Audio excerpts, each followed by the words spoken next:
ต้องขี่เดียวห่อตาแข็งนะเจ๊เกียวโอ้ยมาไว้วันนี้ตายบ้านละเขียวเอ้ยไปใส่นอนอลาให้คืนมาสามีว่าโอ้เขียวจ้าเขียวจ้าคืนมาหาบ้านพี่ใส่ห้องวอนงอนหาน้ำนวล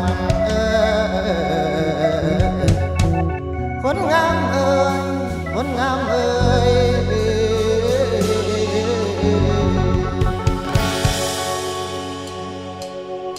จากไปต้นเดือนกุมภาจากสวรรค์บ้านนาลาห้วยลงกงลาลับบ่เห็นกับน้ออนงหลอกให้อายคงรอท่าจดจอยคืนมา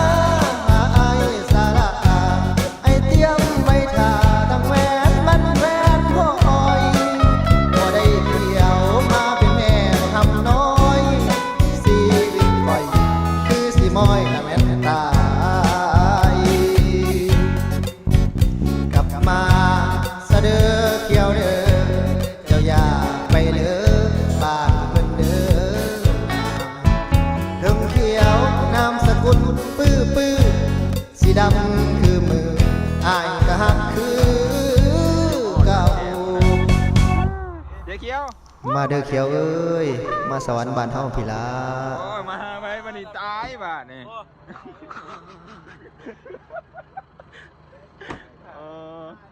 แอบแน่โอ้